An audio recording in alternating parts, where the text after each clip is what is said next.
खरं तर महानगरपालिकांचा महासंग्राम सध्या सुरू झालेला आहे. राजकीय वातावरण तापलेलं आहे. त्या संदर्भातली बुलेटिनच्या सुरुवातीची ही मोठी बातमी.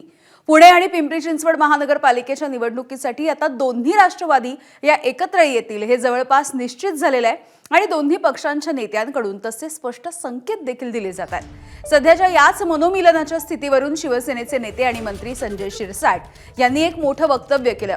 शरद पवार हे आगामी काळामध्ये एनडीएमध्ये सामील होऊ शकतात असा मोठा दावा शिरसाटांनी केलाय. हा दावा करत असताना संजय शिरसाट यांनी शरद पवार यांच्या राजकारणाचा देखील दाखला दिला.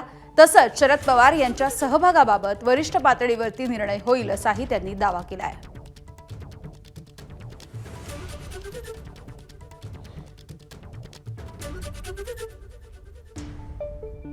आता शरद पवारांना जर आमच्या युतीमध्ये यायचं असेल तर त्याचा निर्णय हा वरिष्ठ पातळीवर घेतला जाईल. शरद पवार भविष्यात काही करू शकतात. शरद पवारचं खासियतच ती आहे.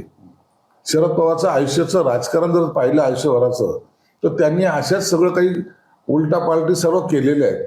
म्हणून शरद पवारकडून तुम्ही एकच साईडने ते राहतील अशी अपेक्षा करणं चुकीचं आहे. आज एनडीएचा निर्णय घ्यायचे अधिकार तर मला नाही आहे, ते केंद्रीय भाजपाला आहे. आमचे पंतप्रधान नरेंद्र मोदीजी, माननीय अमितभाई शहाजी, नड्डाजी आणि आमचे वरिष्ठ नेते ठरवतील. पण महाराष्ट्रामध्ये आत्ता आम्ही स्थानिक स्वराज्यामध्ये भाजपा सेना महानगरपालिकेत एकत्रित लढतो आहे.